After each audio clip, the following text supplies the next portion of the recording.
पहला सुख निरोगी काया, दूजा सुख जेब में धन माया, तीसरा सुख चरित्रवान सुशील नारी और चौथा सुख पुत्र आज्ञाकारी।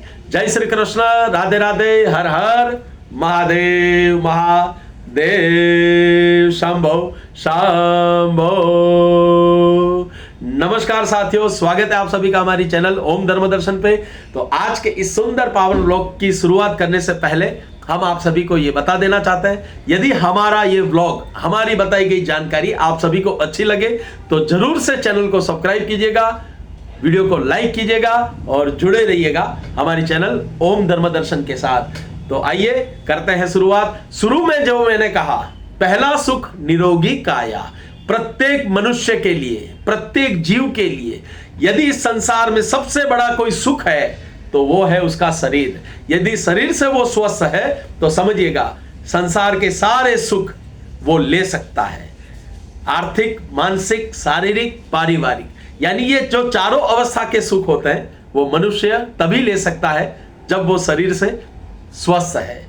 यानी ईश्वर के घर से हमें स्वस्थ ही भेजा जाता है, किंतु हमारी कुछ आदतें, हमारी कुछ ऐसी बुरी आदतें होती है जो शरीर को बिगाड़ देती है, कहीं ना कहीं कोई ना कोई ऐसी बीमारी खड़ी कर देती है जिससे व्यक्ति अस्वस्थ हो जाता है और कोई भी कार्य में या तो उसकी रुचि कम हो जाती है या किसी प्रकार से वो आसक्त हो जाता है। लेकिन मैं आप सभी को ये बता देना चाहता हूं, अपने शरीर का भी इतना ख्याल रखें जितना आप अपने तिजोरी में रखे हुए गहनों का रखते हैं, आप अपनी मूल्यवान वस्तुओं का रखते हैं, उन सभी चीजों से अधिक है आपका शरीर।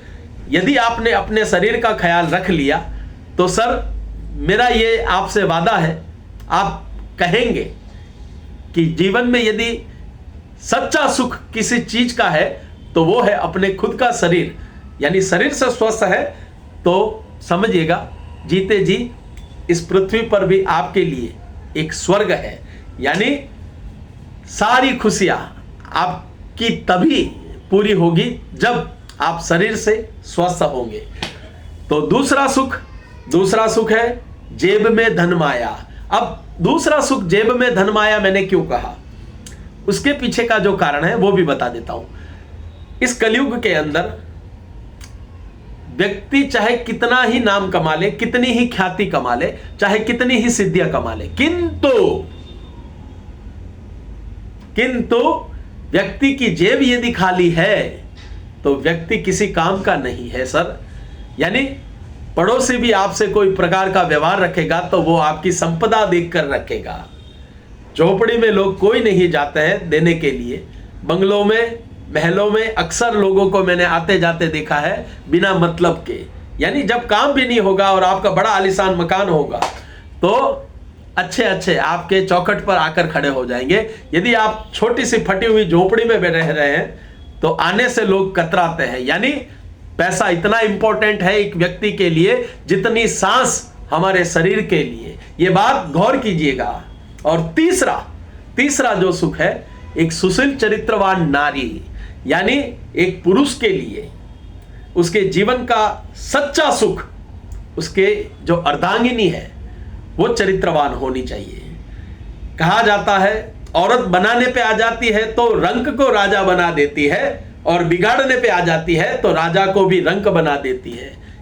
यानी नारी तो नारायणी। औरत को समझना ब्रह्मा जी का भी काम नहीं तो हम तो फिर भी मनुष्य हैं। यानी ब्रह्मा जी जहां हार मान गए कि मैं नहीं समझ पाता हूं मेरी बनाई हुई सृष्टि में जो ये नारी नाम का जो तत्व है वो अविस्मरणीय है। यानी एक चरित्रवान औरत एक व्यक्ति को कहां से कहां ले जाती है, ये सृष्टि और ये इतिहास गवाह है। यानी एक पुरुष के लिए सबसे बड़ा सुख है उसकी चरित्रवान पार्टनर, उसका जीवन साथी और एक ईमानदार पत्नी। ये सर्वश्रेष्ठ सुख होता है एक पुरुष के जीवन का। और चौथा सुख, सबसे बड़ा इंपॉर्टेंस, आपने पूरे जीवन जिनके लिए कमाया, यदि वो संतान यानी आपका पुत्र आपको भगवान की तरह पूजता है, आपको भगवान के समान दर्जा देता है और आपकी बताई गई प्रत्येक आज्ञाओं का पालन करता है, तो समझिएगा आप अपने पुत्र, अपनी संतान के लिए भगवान से कम नहीं है। यानी पुत्र आज्ञाकारी, पिता का कहा हुआ पुत्र समय पर पूरा कर दे, तो समझिएगा आपने जीवन का वो चौथा पड़ाव, जो जीवन का चौथा पड़ाव होता है व्यक्ति के जीवन का, वो आपने पार कर दिया है।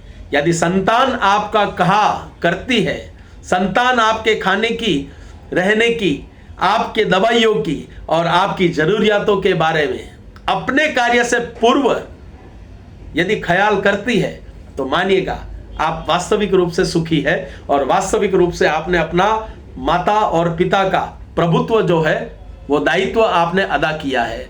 तो ये चार सुख जिनके बारे में आज हमने विशेष रूप से बात की, ये चारों सुख एक मनुष्य के जीवन में बहुत जरूरी है और ये चारों सुख की प्राप्ति के लिए मनुष्य पूरा जीवन अपने समाज, अपने परिवार और अपने कामकाज के इर्द गिर्द घूमता रहता है कि कहीं से मेरे ये जो चारों ख्वाब है ये पूरे हो जाए।